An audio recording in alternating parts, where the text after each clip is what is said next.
Kalau nak bergabung tu, pastikan keadilan ada dalam tu. Untuk memastikan kestabilan.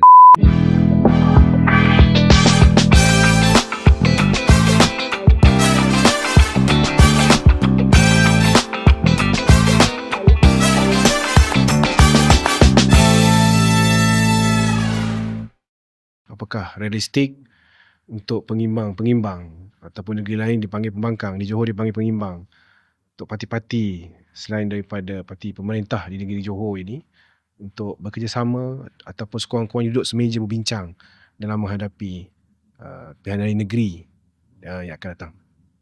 Terima kasih Ustaz. Boleh diajukan soalan ni, saya melihat soalan ni bias.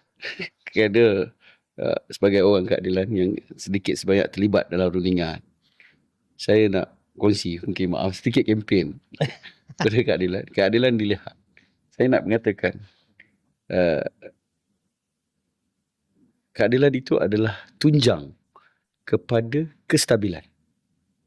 Orang boleh bercakap, ini bagi saya berhujah. Kenapa kestabilan itu ditunjangi oleh keadilan? Kita boleh lihat bagaimana isu di Negeri Sembilan. Akhirnya kita kembali kepada Menteri Besar untuk sokong yang di Tuan Besar.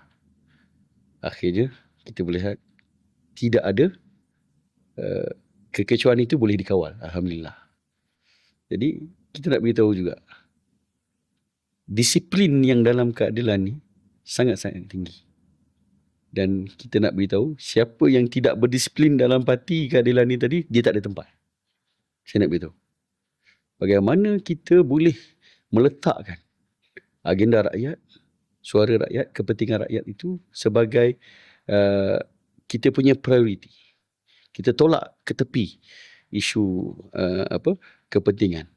Bagaimana kita boleh berkongsi kuasa di Perak dalam keadaan Pakatan Harapan itu. Fungsi Pakatan Harapan itu Datuk Seri Anwar Ibrahim. Kita ada 28 kursi. 28 kursi DUN di Perak. Kita boleh serahkan kedudukan Menteri Besar itu kepada Barisan Nasional yang ada hanya 7 kursi. Dan kita juga ada bukti di Pahang.